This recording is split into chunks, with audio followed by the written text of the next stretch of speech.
Olá, galerinha, tudo bom? Nós vamos iniciar mais um episódio do podcast Vade English. Estou aqui com a presença de um amigo, professor. Ele dá aula de inglês e também ele deu aula de inglês e hoje atualmente ele dá aula de português e também ele é professor, ele é diretor de uma escola. Ele vai contar um pouquinho da sua trajetória, como o inglês chegou na vida dele, as oportunidades que abriram, qual que ele gosta mais, português ou inglês. Ele vai contar um pouquinho de tudo da carreira dele. Se apresenta, fala um pouquinho sobre você. Olá, tudo bem? Tudo bem, Vanderlei? Eu sou o Mauro, eu sou professor há mais de 20 anos. Hoje eu estou afastado da sala de aula, mas não afastado de escola, né?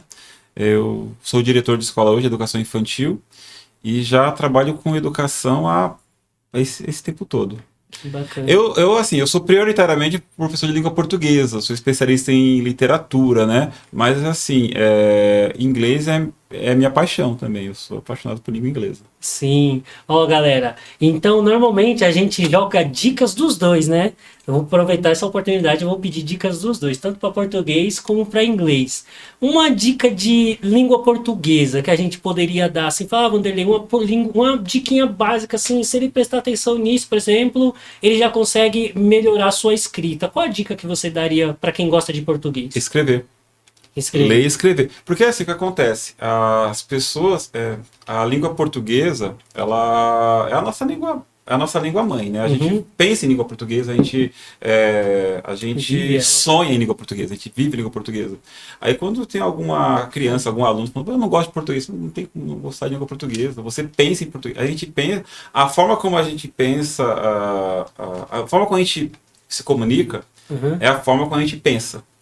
Então, existe uma maneira de pensar em inglês, existe uma maneira de pensar em língua portuguesa, existe uma maneira de pensar em francês. Então, assim, é interessante para a gente que também é professor de inglês, né? Quando a gente vai falar em inglês alguma coisa, a gente modifica toda a forma de pensar, a estrutura mental muda. Então, quando alguém pergunta para mim, como é que eu melhoro o meu português? Olha, estudando, lendo. Na verdade, para melhorar a língua portuguesa, nos anos 80, 70, né, na antiga escola, as pessoas estudam gramática, e decora os porquês, Nossa, os quatro. decora se é com dois S, se é SC, se é cedilha. Assim, hoje, modernamente, contemporaneamente falando, o ideal seria que a pessoa ela simplesmente lesse. E isso é tão difícil hoje, ter paciência, ter esse contato. Ler e escrever e conversar com pessoas interessantes. Que aí a mente, podcasts interessantes como este, por exemplo, Sim, português. abrem a mente das pessoas e melhoram o Sim. português. Eu estava conversando com ele nos bastidores. O nosso podcast, o principal dele é o inglês, mas também é voltado para toda a área da educação, seja professor de português. Nós tivemos aqui um amigo, professor de química e amigo em comum, Isso, Eduardo. que é o Eduardo. Eduardo. Tivemos a nossa amiga professora Rita. Então, qualquer professor que tenha conteúdo para agregar conhecimento, as portas sempre estão abertas. Então, Vade English, sim, o nosso foco é o inglês, mas ele é voltado para a educação. Cara, isso é importante porque eu estava te falando nos bastidores, né, que eu fiz intercâmbio como professores, né? Participei de um concurso, professores das escolas do Brasil inteiro, e eu fiz o intercâmbio. E aí eu pensei que eu ia ficar lá 2 meses estudando nos Estados Unidos, né, para poder aprender a minha didática, melhorar a minha didática no inglês, melhorar a minha didática, minha forma de ensinar, minha forma de falar inglês, claro, tudo isso veio. Mas tudo aquilo que eu aprendi para utilizar nas aulas de inglês, eu utilizei muito nas aulas de língua portuguesa. Porque foram estratégias para você incentivar as pessoas a ler, a ganhar vocabulário. Porque essa é a questão, porque assim, a gente pensa que apenas nas aulas de inglês a gente tem que aprender vocabulário, aprender a expressar os sentimentos, os pensamentos, quando na verdade a gente se limita na aula da língua portuguesa também porque a gente acha que já sabe falar a língua perfeitamente, e sabe, a gente se comunica. Mas aprender palavras é você tornar viável a comunicação. Então é importante mesmo. Então, assim, eu acho que não tem uma coisa estanque. Olha, você aprende na aula de química para usar na química. Não, você aprende na aula de química para expressar ideias. Para, na sua vida, você poder utilizar o seu aprendizado na vida. Inclusive nas aulas de inglês. Na aula de inglês, para poder expressar melhor a língua portuguesa. E eu falava isso para meus alunos, viu? Eu falava, puxa vida, para quem fala português no Brasil, é impossível você falar que não sabe um pouquinho de inglês. Porque você tá integrado. Sim, tudo. Eu não vou baixar um vídeo, eu vou fazer o download. O download, exatamente. A gente vai usar o hardware, o software, o app. Isso. É isso, a vida é isso. Verdade. Então a gente, sem pensar e sem perceber, muitas das vezes a gente está tendo um contato com o inglês diariamente. Mas fala, qual é a palavra em língua portuguesa para ketchup? Você fala ketchup, né? Shampoo. Shampoo. Ninguém escreve com X. Então, se eu colocar um molho de tomate, pra gente é outra coisa. Então, é o ketchup. Shampoo. Que outra palavra teria? Eu duvido. Eu vou deixar esse desafio. Boa. Vou deixar esse desafio para vocês aí. Como que se escreve shampoo em português? Coloca aí nos comentários. Shampoo em português. Não vai escrever em inglês. Se você escrever em inglês, eu vou saber. Mas tem uma forma, viu? Tem. Shampoo até que tem. Agora, quer ver uma outra forma que você não consegue escrever em língua portuguesa? Milkshake. Milkshake, Fala, como seria um milkshake em língua portuguesa? Verdade. A ideia do milkshake. Isso. Só existe em inglês. É verdade. Então, quando eu dava... hoje eu não estou mais dando aula de inglês, eu dava aula de inglês nas escolas estaduais, né? E quando a minha primeira aula, não importa a turma, do 6º ano ao 3º, se pegar a turma pela primeira vez, a minha primeira aula é para desmistificar algumas coisas. Sim. Então, por exemplo, a desmistificar a ideia de que a língua inglesa é uma língua estrangeira.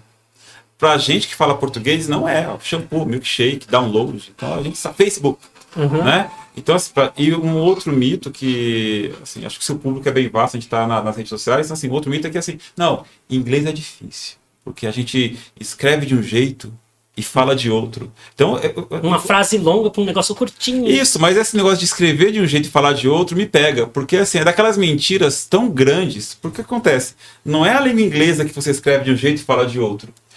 São todas as línguas. Porque assim, aquele... quer ver você que está em casa? Aquele líquido que sai da vaca e que você bebe, como é que você fala ele? Você não fala leite. Não aqui em São Paulo, pelo menos. A gente fala leite. Com t. E o não, a gente não fala não, fala não. Então assim, em língua portuguesa também. A gente escreve de um jeito e fala de outro. Só que está tão acostumado... Com sons, né? É isso, a gente está tão acostumado com isso que a gente não liga mais.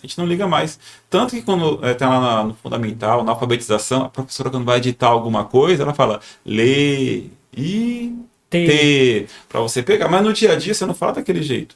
Então, mas eu não falo nem português direito. Você fala, você se comunica. Às vezes se comunica mal, algum problema na comunicação. Mas aprender inglês é basicamente se comunicar. E verdade. Aí você, para quem fala português no Brasil, eu acho que é muito mais tranquilo. Porque o português é muito mais difícil, né? Claro, tem muito mais regra. Eu brinco com os meus alunos que eu sempre falo isso na primeira aula. Ó, em 30 minutinhos a gente consegue conjugar os verbos no presente. 30 minutos.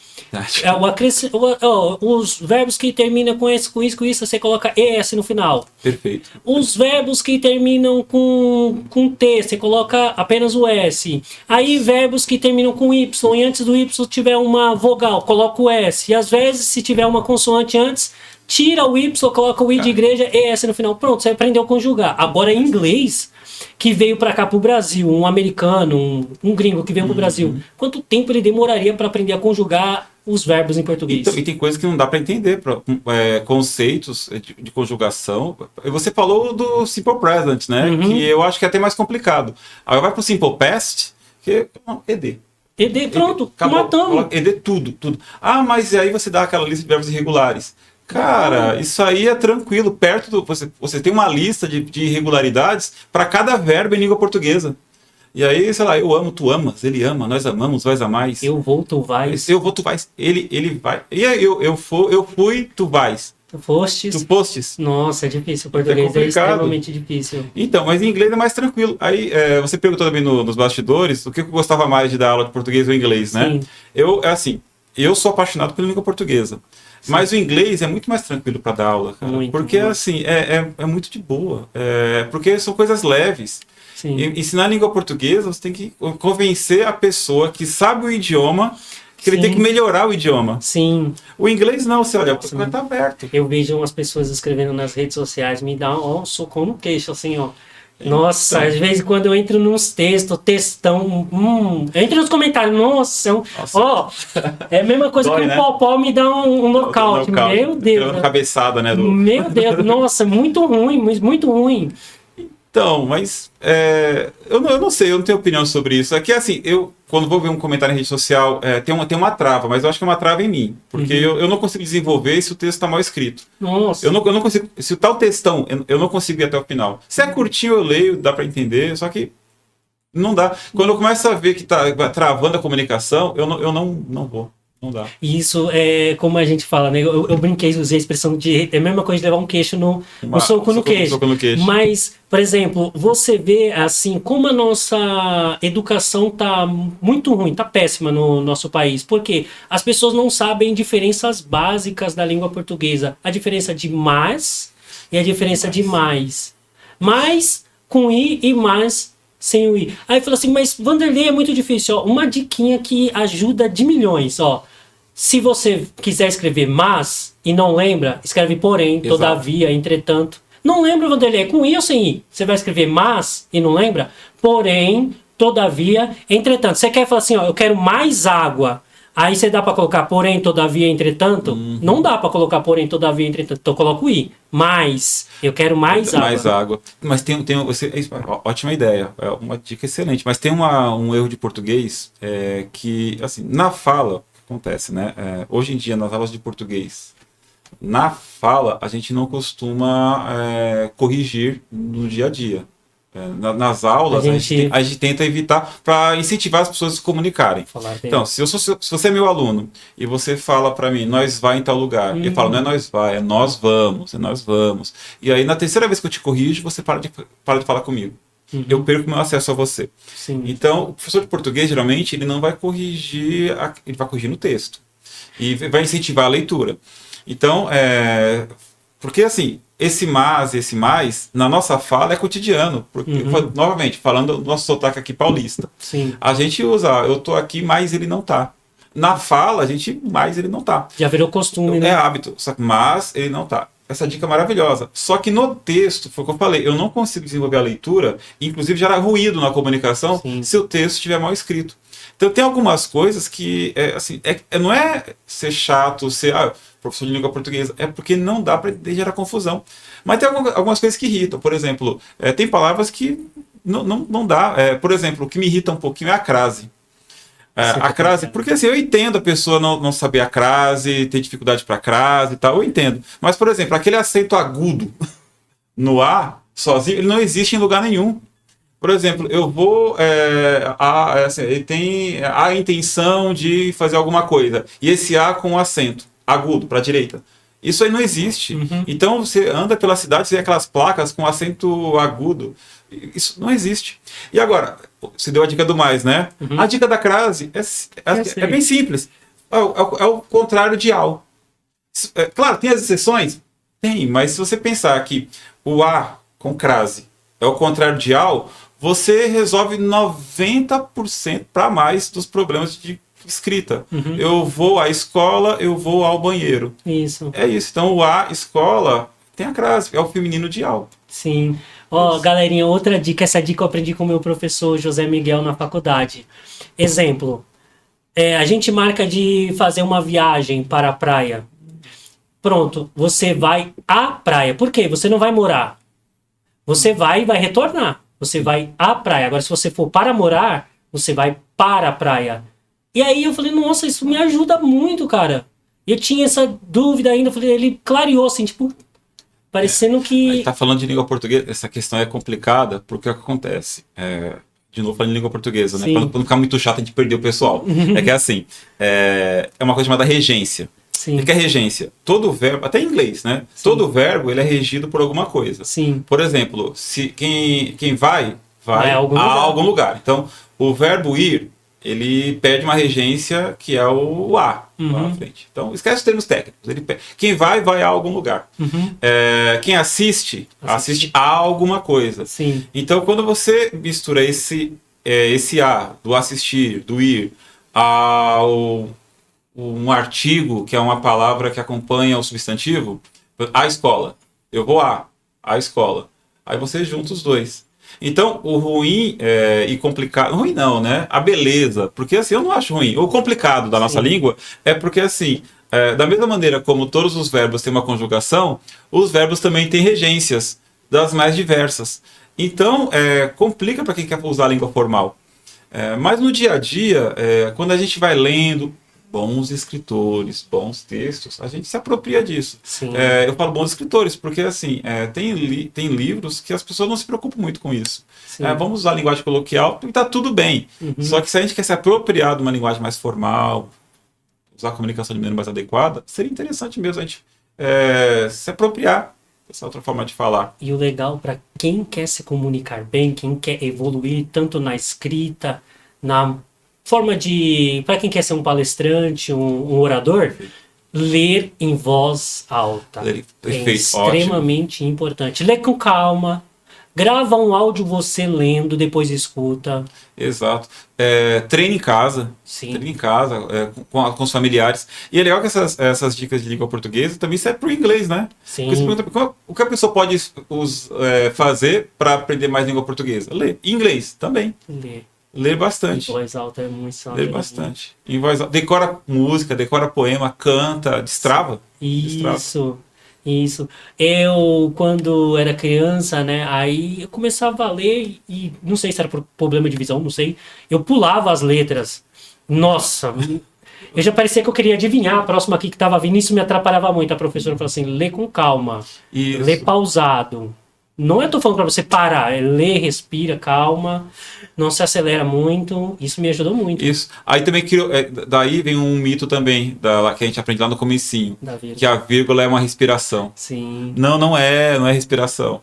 Não, ela é respiração quando você está no primeiro ano, no fundamental lá aprendendo a ler e escrever. Mas a vírgula, na realidade, ela organiza o texto. Sim. É para organizar o texto, para deixar as coisas... Organizar pensamento. Por exemplo, você quer fazer um vocativo, que é uma explicação no meio da frase. Então, eu, que sou professor de português e inglês, estou aqui. Eu, vírgula. Que sou professor de português e inglês, vírgula. Sim. Estou aqui. Então, a vírgula serve para organizar o vocativo, por exemplo. Vem cá, mãe. Vem cá, vírgula. Mãe.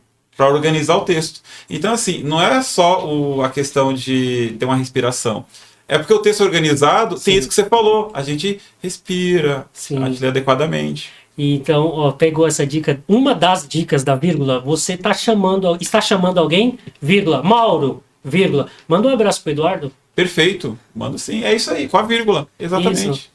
A outra, daí vem aquele outro exemplo de você nunca separar sujeito e predicado por vírgula, porque você desorganiza o texto. O Mauro entrou na sala. O Mauro, vírgula, entrou na sala. Opa, calma. Não, peraí, cadê o vocativo? Não é, o Mauro aí é sujeito, porque ele entrou. Ele não é vocativo. Então é isso. Mas assim, de novo, antigamente, lá, quando eu estudei, minha escola dos anos 90, né? Já tô mais velhinho. O que as professoras de língua portuguesa faziam, né? Elas davam listas para a gente classificar sujeito indeterminado, sujeito composto e tal. E isso, eu entendo, era a lição da época, eram os livros da época. E deve ter atendido a alguma coisa na época. Eu gostava, porque eu sempre fui apaixonado por língua portuguesa, inglês e tal. Mas não serve mais para hoje. Hoje, se alguém quer aprender de fato a utilizar a vírgula, vai no texto. Que top! Lê o texto, lê Machado de Assis, lê Veríssimo. Quer uma dica de escritor? Luiz Fernando Veríssimo. Eu ia perguntar, qual que você indica? Luiz Fernando Veríssimo, Milor Fernandes. Tem um cara que ele parou de escrever, faleceu, né? Ele escrevia nos anos 70. Não escreve mais. Claro, morreu. Só se for aquele Pelo amor de Deus, vai no mediúnico. O Stanislau Ponte Preta. Na verdade, o que acontece? O Brasil, ele é privilegiado em cronistas, e a crônica é o texto mais tranquilo para ler. Então, aos cronistas brasileiros, Rubem Alves, Carlos Drummond de Andrade, Luiz Fernando Veríssimo, Milor Fernandes, Stanislau Ponte Preta, esses caras são escritores que escrevem fácil, porque é aquele texto, a crônica é o texto tranquilo. Então, são gênios da literatura que escrevem de maneira fácil. Então, é por aí. Aí eu vou começar com Machado de Assis. Eu acho maravilhoso. Vai, também tem que ler. É incontornável. Mas se não lê e quer começar a ler, esses caras são uma dica. Boa. Galera, você sabia disso que existe níveis de leitores? Níveis de leitores. Verdade. É mesmo. Você foi dizendo e eu fui lembrando disso. Existe níveis de leitores. Há livros que um leitor que lê há mais de 20 anos, ele vai entender perfeitamente. Perfeito. Um leitor inicial, um iniciante, ele vai ler com 5 minutos, ele guarda aquele livro que ele não vai querer mais. Exatamente. Isso é maturidade, né? Você aprendeu a ler. Então, assim, não é porque... tem um outro mito também. Esse nível de leitores, perfeito. Também outro mito de que basta você saber ler para ler qualquer livro. Não. Não é assim. Você tem que ter estratégia de leitura. Tem uma coisa que eu acho... Não dos livros em inglês, né? Mas, assim, você quer ler um livro, você começa pelo tamanho do livro. Uma estratégia, olha só. Esse livro aqui, ele tem 200 páginas. Bom, 200 páginas, se eu ler 40 páginas por dia, porque eu tenho 1 hora, 2 horas de folga, eu leio com calma, então em 5 dias eu vou ler ele inteiro. Então eu vou para ler o prefácio, ler o primeiro capítulo. Olha, eu acho que 40 páginas por dia não vai rolar. Eu acho que seria legal ler 20 páginas. Aí já duplica o tempo, né? Duplica o tempo. E aí você vai tentando alcançar essa meta, porque uma coisa que é muito complicada é isso. Nossa, em língua portuguesa, dando aula de literatura, eu via muito, porque assim, existe o mito de que todo mundo sabe ler porque é alfabetizado. Livros. Mas livro requer estratégia. Tem gente que nunca terminou a escola, é como você vai na escola, tem gente que terminou a escola, escolas boas, nunca leram um livro inteiro. Sim. Porque ninguém ensinou que, olha, cara, você tem que ter uma estratégia para ler essa obra. Sim. Você não lê Machado de Assis da mesma maneira que você leu uma crônica do Luciano Veríssimo.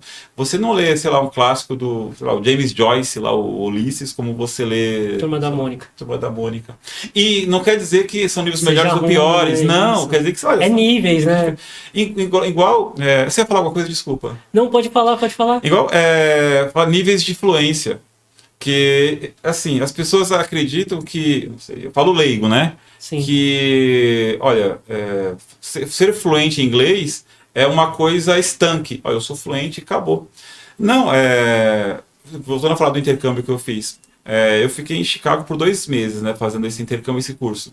E aí, aqui, eu nunca tinha saído do Brasil. E aqui eu tinha o inglês estudado, teórico, né? Aí, o teórico. E quando eu cheguei lá na universidade, eu pensei, nossa, funciona. Eu falo com todo mundo, entendo as pessoas, falo com a professora, falo com algumas coisas que a gente aprende aqui, a gente não usa. Tipo, how are you? I'm fine, thanks, and you? Isso não funciona. Até dentro da universidade. How are you? Ok, good.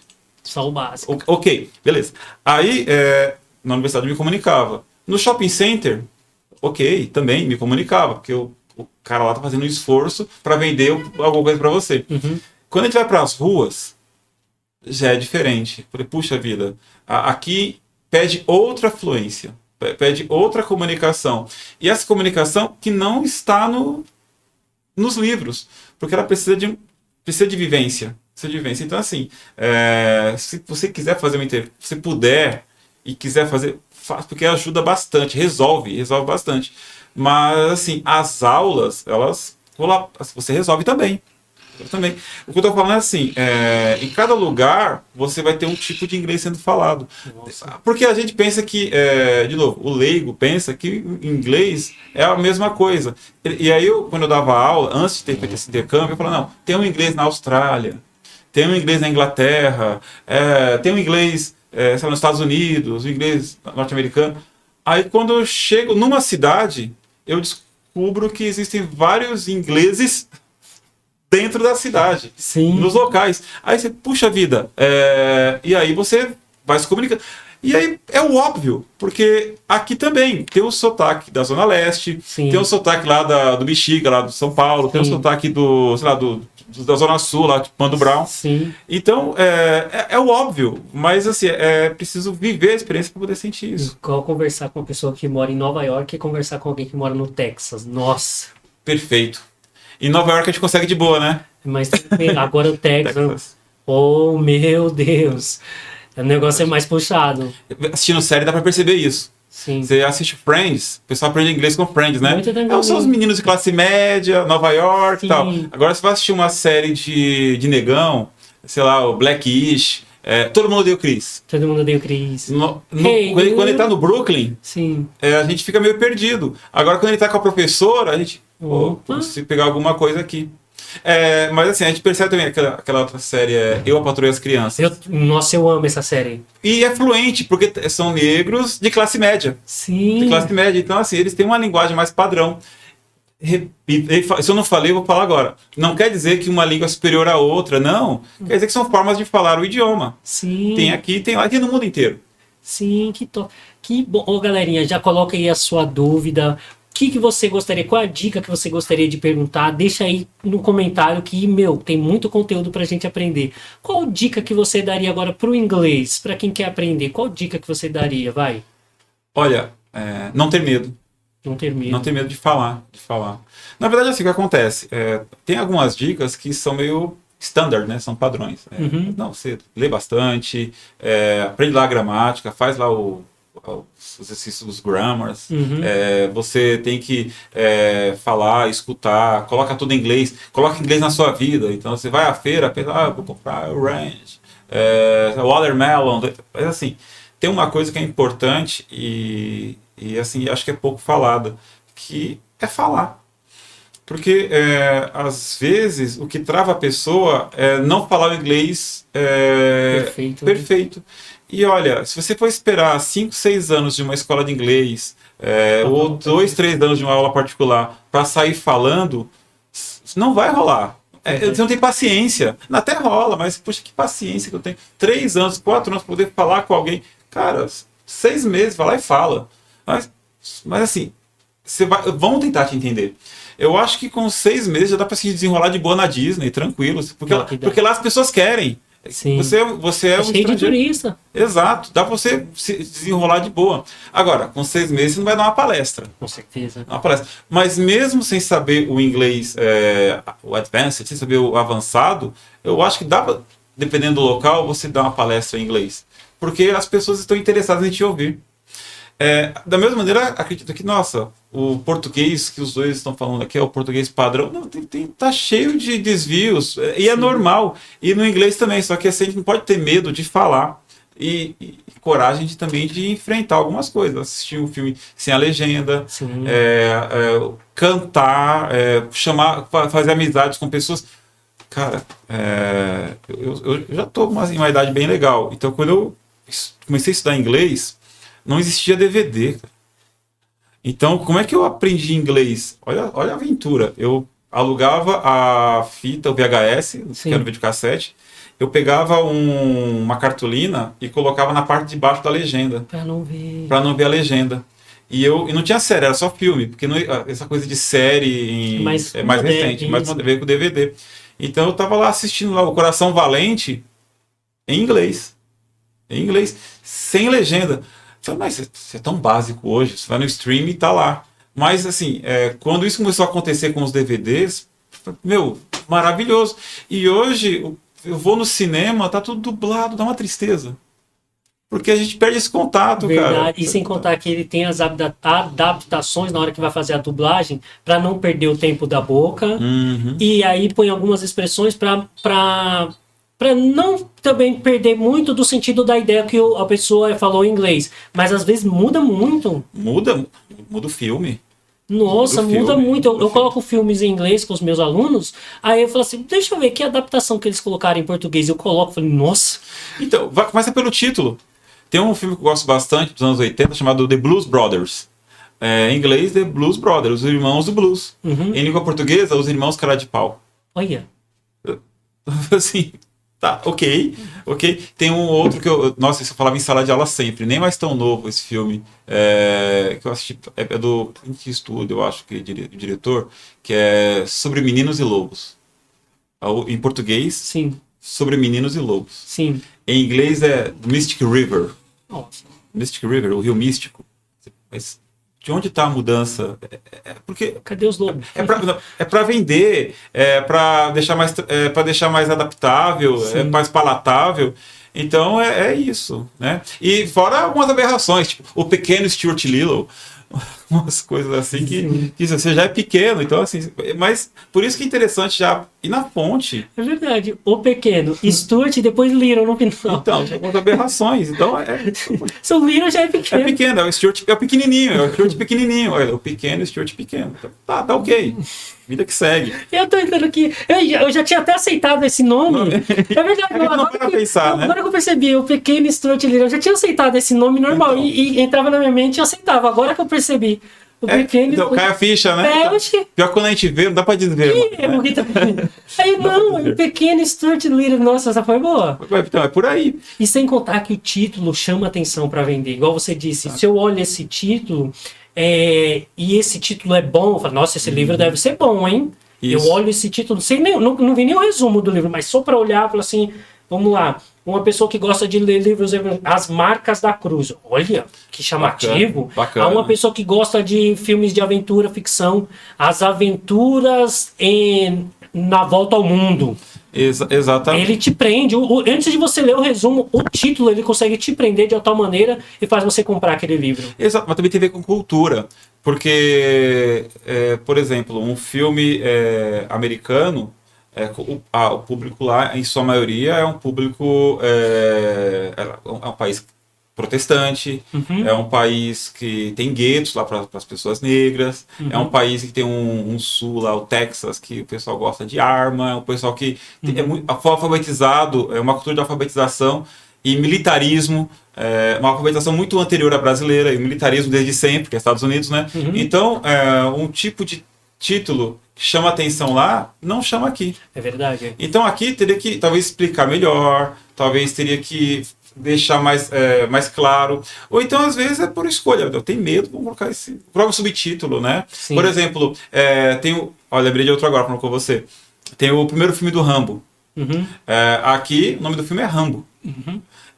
Em inglês, o título original do filme é First Blood. Que é isso. First Blood primeiro sangue, que é uma expressão. Quem bate primeiro. Ou seja, o primeiro sangue, ou seja, ele bateu primeiro. Então eu posso revidar. Sim. Porque na história do filme, o que acontece?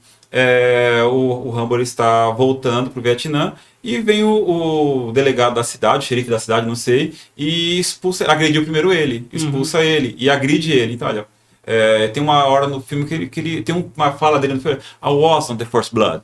Tipo, eu não fui, eu recebi. Eu recebi esse golpe primeiro. Então, cabe revidar. Então, só que em língua portuguesa mudou para Rambo. Nossa. Porque o foco mudou. Deixou de ser a defesa dele, deixou de ser todo o combate, para ser um cara combatendo. Tanto que o segundo filme, eu nem sei o título original, acho que em inglês é Rambo 2. É Rambo, não sei. Em inglês é Rambo 2, a missão. Porque já começa a explicar também o filme. Aí você começa a explicar, mas assim, o bom de saber e de ouvir é porque assim, a gente entra em outro universo.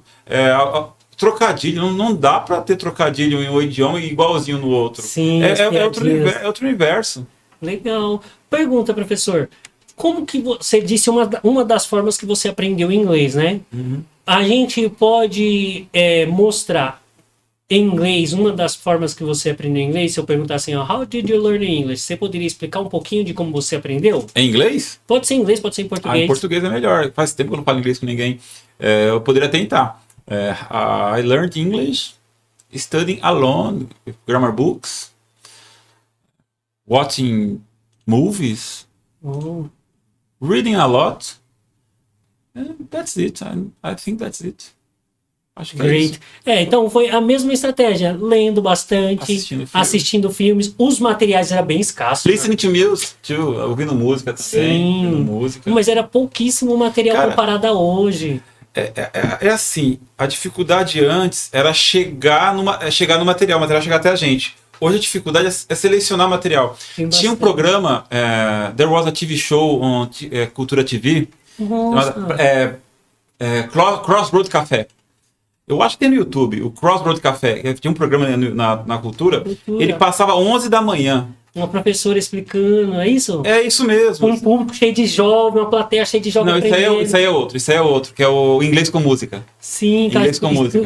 explica as músicas, as letras. Isso, mas o Crossroad Café é do meu tempo. Era uma espécie de série de TV, sei lá, como tipo Friends. Você tinha lá as pessoas vivendo a vida e no meio da coisa parava, olha, you can use had better or you can use should. Você pode usar had better ou você pode usar o should.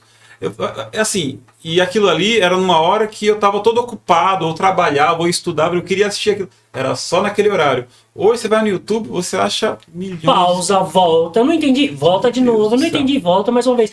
E tem muito material, igual a gente está dizendo. Tem um mar de material. Verdade, tem lá os sites, né? English for Everyone. Tem um monte de coisa. Tem o British Council. Tem um monte. Então, e tá lá, é só usar. Mas assim, e ter coragem, né? Porque às vezes a gente pensa, puxa vida, eu não tenho orientação. Pô, vai no YouTube, vem aqui, procura o professor Vanderlei, dá um jeito, dá para aprender, aprender. Tem muito material hoje. Mas talvez por isso a gente fica meio assim, depois eu consigo. E como tem muito acesso também à tradução hoje, a gente fica meio preguiçoso, né? Verdade. E às vezes as pessoas falam assim, eu tenho o Duolingo. Pessoal, não se iluda. Quem quer ficar fluente não vai utilizar apenas o Duolingo. Não.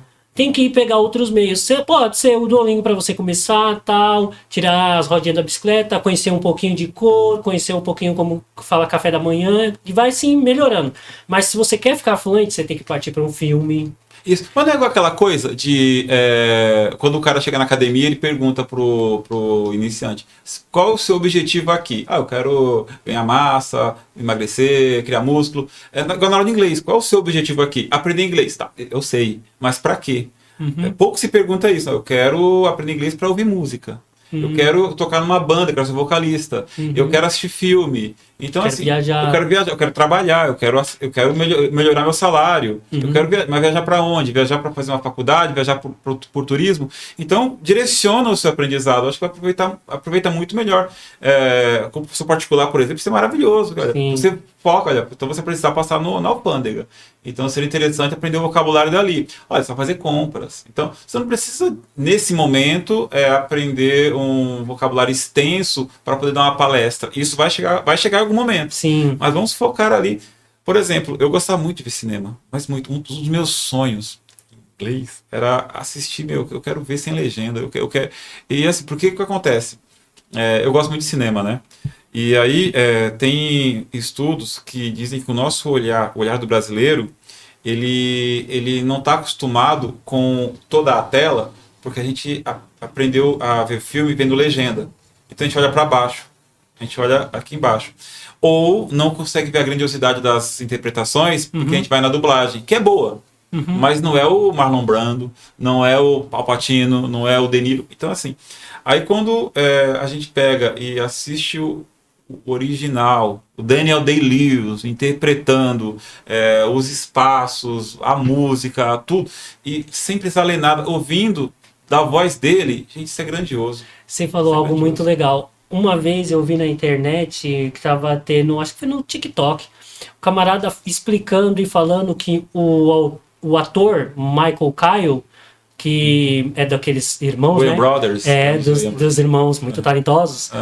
Aí ele falou assim que no Brasil, no começo da série, era dublado por uma pessoa. Isso. No meio da série, lá para a segunda, terceira temporada, foi dublado por outra pessoa. Aí eu lendo aqueles comentários, nossa, mas teve tanta diferença. Outros falaram assim, eu gostava mais quando o fulano dublava, eu gostava mais depois que chegou o outro. E as duas dublagens são legais, bacana. E eu pensando assim, eu nem lembro mais como que é, só assisto em inglês. Exato. Eu nem lembro mais como é a dublagem, eu só assisto Eu Patroei as Crianças em inglês. Isso, Friends, assistir Friends em português, em inglês, pô, tá lá, é tranquilo, não é complicado. Põe a legenda, se acostuma com o cantar do idioma. Sim. Dá pra levar. Quando você dava aula, qual era a dificuldade dos seus alunos? Que você percebeu? É gramática, é listen, é speak? Qual era a dificuldade dos seus alunos na época que você dava aula?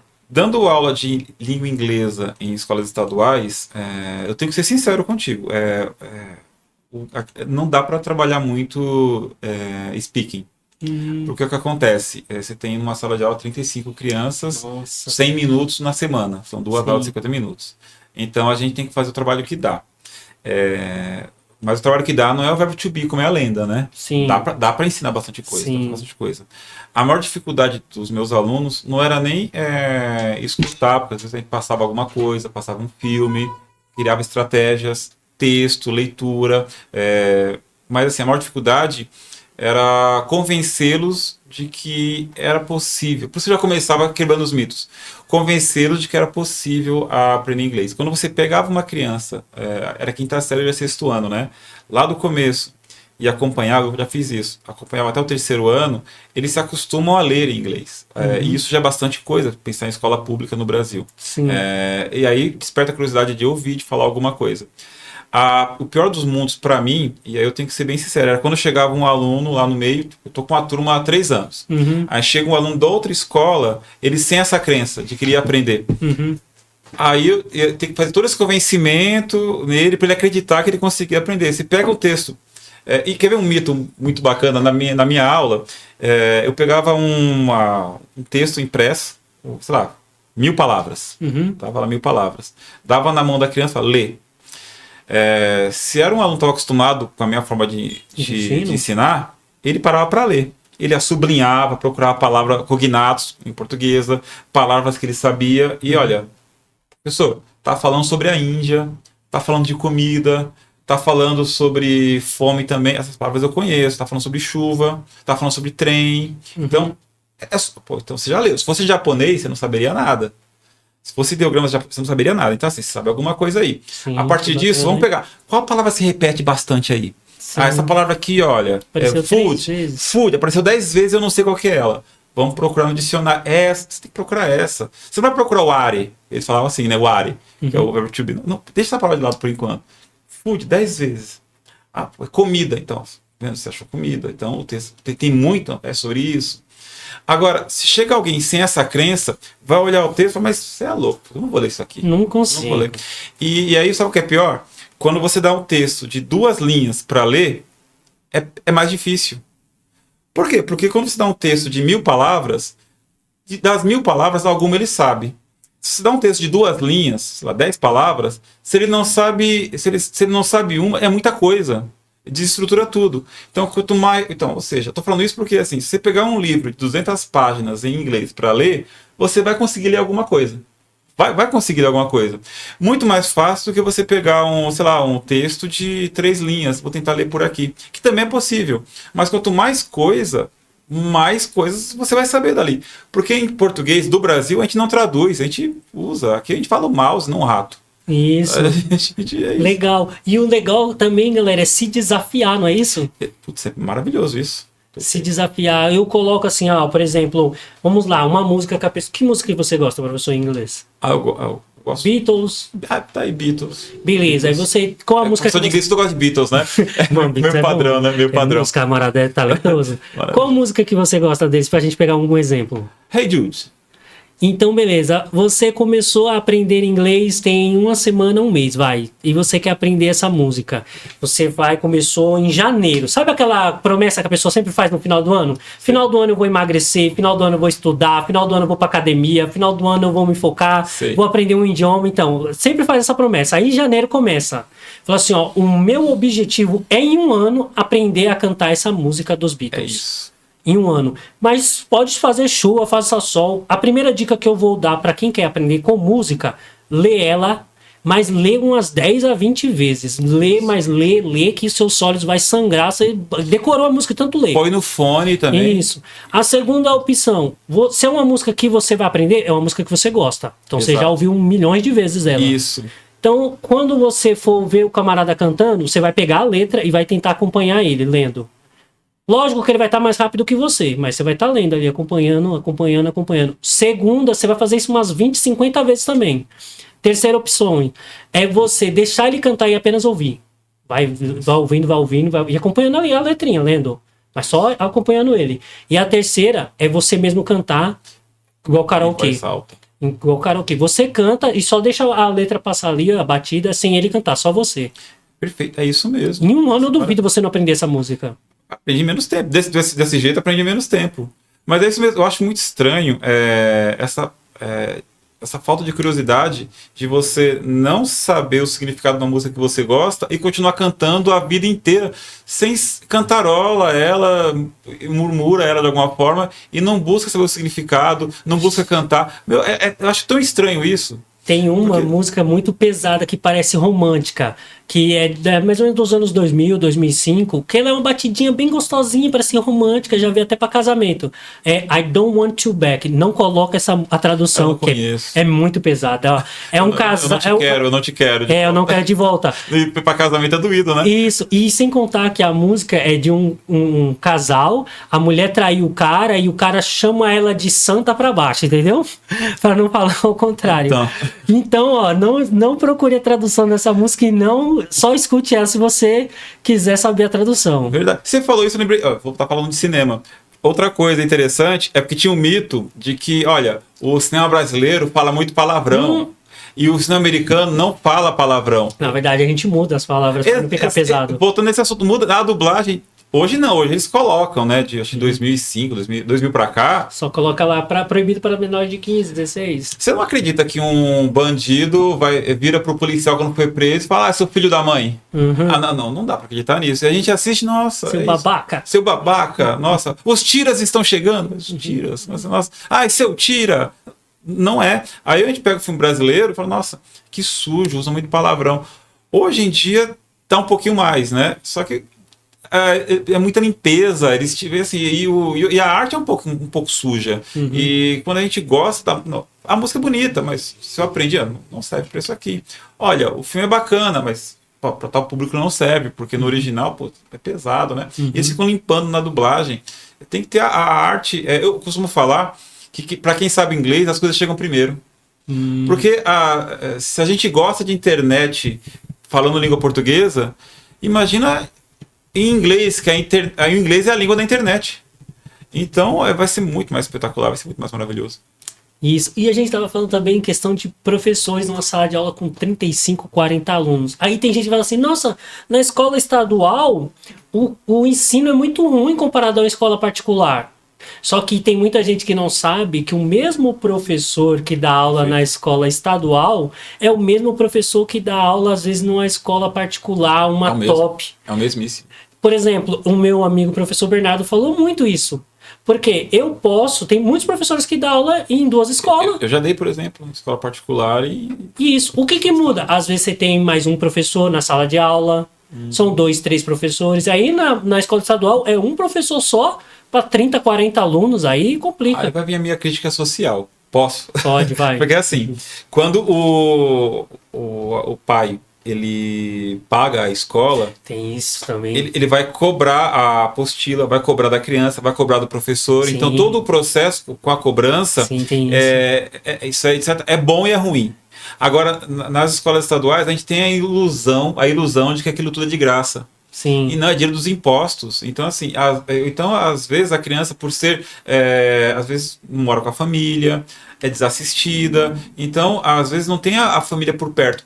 Na escola particular, no mínimo, um dos responsáveis está próximo para poder pagar a mensalidade. Isso. Na escola pública, até uma certa idade, tem que estar lá o pai e a mãe acompanhando, o responsável acompanhando. Depois de uma certa idade, você tem que ter essa maturidade de se levar por conta. Então, quando não há cobrança de nenhum dos lados, aí fica dessa forma. Isso é verdade. E às vezes nem pergunta o que o filho aprendeu na escola, né? O que você aprendeu hoje? Exato, exatamente. E aí, vamos ver, teve lição de casa, não teve? A criança chega, guarda o caderno, guarda a bolsa lá no cantinho. E eu vou falar uma coisa pra você, viu? Por vezes, as escolas particulares estão pagando pior do que as escolas Isso é verdade. públicas. Isso é verdade. É além de ser o desafiador da aula, né, não está sendo recompensado bem remunerado, né? Porque quando a gente fala de escola particular, a gente pensa nas escolas particulares, Colégio Santa Cruz, Dante, né? Agora vai nas do bairro, nas de periferia. Sim. Tem escolas particulares lá também. E o dono da escola, o mantenedor, ele é um empreendedor, um empresário começando, lutando para poder manter a escola dele aberta. Então, às vezes, ele paga o que ele consegue. Sim. E aí, assim, a gente trabalha porque é o que a gente precisa. Sim. Então, mas aí a gente vai cobrar porque a gente está pagando. Mas na escola pública, você está pagando também. Tem que ser bom os dois. Claro, eu não estou apontando esse como o ponto principal do desinteresse. Não, assim, esse é um ponto que tem que ser pensado. Né? A gente tem que se cobrar. Eu tenho que me desafiar. Eu tenho que me cobrar. Não importa a escola que eu esteja. O professor é o mesmo, cara. O professor é o mesmo. Isso é verdade. É o mesmo. E assim, e aí a gente tem que buscar. Uma coisa que eu aprendi viajando, nesse curso que eu fiz fora, foi sobre isso. Eu tinha, se for para uma aplicação para o aluno aprender inglês. Eu falei que ele não acreditava, né? Que ele não tinha vontade. Cara, eu fui com os professores, a gente visitou um centro comunitário. Nesse centro comunitário estava cheio de imigrantes, pessoas do Iraque, Vietnã. E eu saí daqui, do Brasil, e eu vi os alunos falando para mim, não gosto, porque uma coisa é o curso de inglês, outra coisa é a escola. É chato e tal. Aí quando eu voltei, cara, não, peraí, você vai ter que aprender, porque assim, o mundo inteiro está buscando aprender inglês. Porque você não dá para aceitar isso. Que você não querer, porque assim, tá todo mundo correndo atrás. Né? Tá todo mundo correndo atrás desse idioma, cara. Vai atrás também, não tem jeito. E uma vez eu vi eu fui por curioso, eu fui pesquisar no Google. Quantos porcentos de brasileiros são fluentes? E você vê, por exemplo, você vai num país, porque a gente é pobre. Mentira. Tem países aí que é muito menos desenvolvido que o nosso, que fala o idioma e fala mais um. E então eu fui pesquisar, 1%. Fluentemente? Fluentemente. Pouco, né? Nossa. Então você vê assim, nossa, 1%, meu. Até é mercado, hein? Para você aprender um idioma, é mercado. Com certeza. E quem fala inglês se destaca. Se destaca. Como é que eu vou ganhar melhor na empresa onde eu trabalho? Você tem que fazer aquilo que ninguém faz. Se você não tá lá, ninguém consegue fazer. Mas aí não é só falar inglês. Isso. Repito o que eu falei. Quem fala inglês sabe das coisas antes. Isso. Fica mais antenado. Aí aprende mais, aprende melhor. Isso. Então assim, é normal quem sabe inglês você lê outras revistas, lê outros textos, lê outros livros. Então assim, modéstia à parte. Quem sabe inglês é mais inteligente. Sim. Porque você se abre a outras coisas. Sim, abre a mente. Abre a mente. E o Brasil tem um problema, que aí o Brasil é uma ilha, né? É cercado de espanhol e Oceano Atlântico. Sim. Então, país continental como o nosso, que tem um idioma oficial, claro, tem os idiomas dos povos originários e tal, mas assim, como um idioma oficial, língua portuguesa, de norte a sul, de leste a oeste, é difícil. Você vai em países menores, tem 2, 3 idiomas sendo falados. Na Índia, quantos dialetos são falados lá e o pessoal do leste não entende o pessoal do oeste. Aqui no Brasil, não. Você vai para qualquer local e você consegue se comunicar em língua portuguesa. E isso pra gente criou assim, por que eu vou precisar aprender o inglês? Nunca vou sair do Brasil mesmo. Porque é grande. Nunca vou usar mesmo. Então, é igual o americano, que ele viaja ali mesmo. Raros são os americanos que saem do país. Eles gostam. Eu viajo para fora, vou para outro estado. Sobre oportunidade, a gente está dizendo. Eu trabalhei de 2011 até 2022 para o mesmo grupo da empresa. Foi 11 anos trabalhando para uma empresa de celulose. A Minecraft, que tem a sua filial, que era Alvorada, que virou depois Proconvert. Em 2000, mais ou menos, 2013, eu ainda não tinha ingressado na faculdade, não sabia falar inglês, não sabia nem o verbo to be, só what's your name, my name is. Veio uma máquina de fora que ela era para fazer um papel, para lacrar a embalagem do papel, que o nome do papel é kit. E aí, o manual da máquina estava todo em inglês, os mecânicos não sabiam inglês, meu patrão não sabia. Trouxeram um camarada para configurar a máquina da Ucrânia. Tiveram que pagar um tradutor. E ele cobrava por hora. Para conversar, você vai apertar esse botão e o camarada traduzindo. Ele não sabia configurar a máquina. Ele só estava interpretando. Aperta esse botão aqui, entra nesse menu aqui.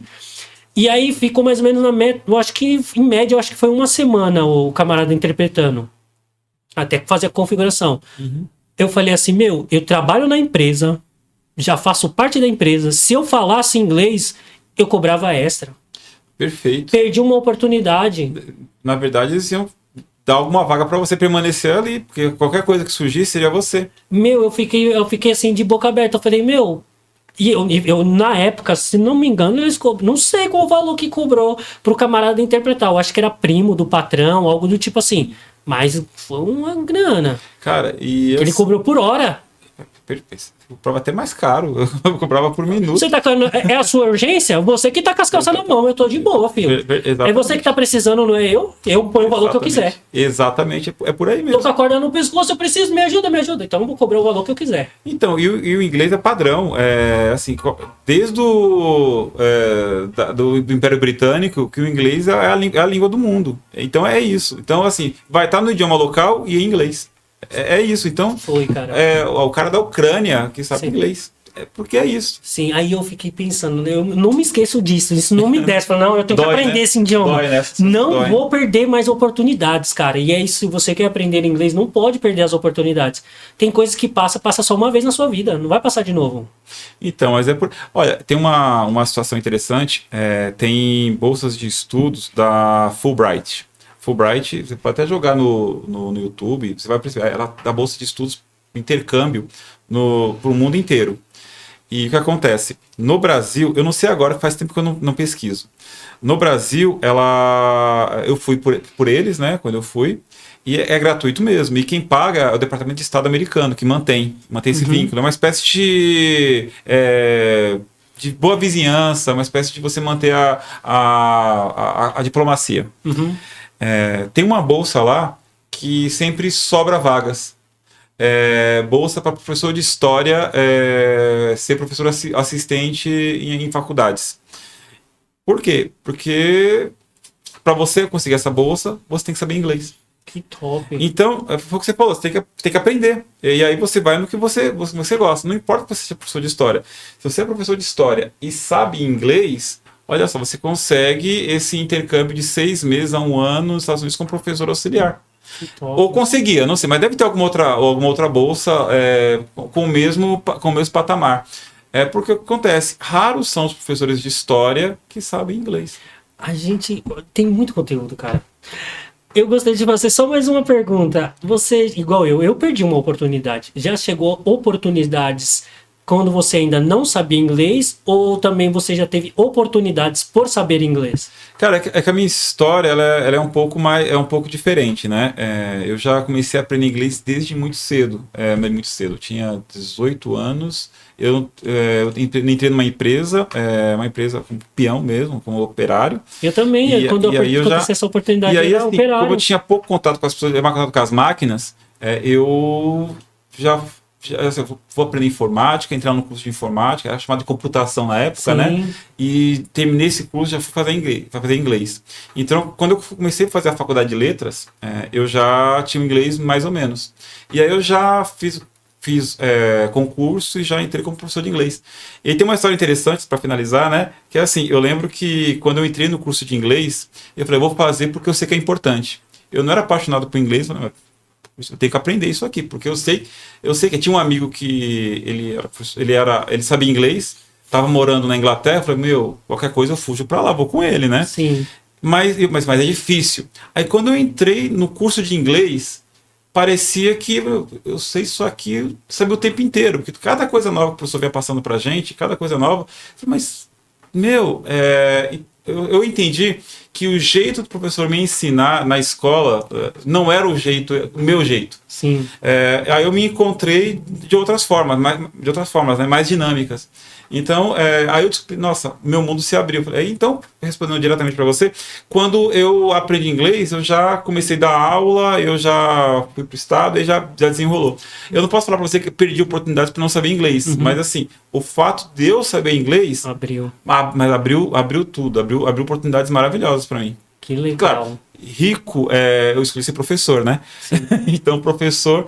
Mas assim, sabendo inglês, a gente pode escolher. Eu escolhi ser professor. Eu escolhi ser professor. Mas sabendo inglês, a gente pode escolher algumas coisas. É muito bom trabalhar com aquilo que você gosta. Sim. Galera, a gente está chegando ao fim. Você que acompanhou a gente aqui, pode acompanhar a gente nas nossas redes sociais. O canal no YouTube é Teacher Vanderlei Araújo, Vade English. O podcast no Spotify é Vade English. E no Instagram é Teacher Vanderlei Araújo. Vade English. E você também que é professor, quer acompanhar a gente, quer participar, quer falar a sua história, a sua trajetória, seja você professor de inglês, português, matemática, independente de qual for a sua área de atuação. Venha assim contar a sua experiência, a sua história, será um prazer te conhecer. E também você que deseja divulgar a sua marca, alcançar um grande público, a sua marca, o seu serviço, o seu trabalho pode estar aparecendo no próximo episódio. Entre em contato conosco. Quer deixar sua rede social? Não? Se você procura Mauro Marcel nas redes sociais, você me encontra. Mauro Marcel. Que legal. Muito obrigado, galerinha. Deixa aí seu comentário e vá de English.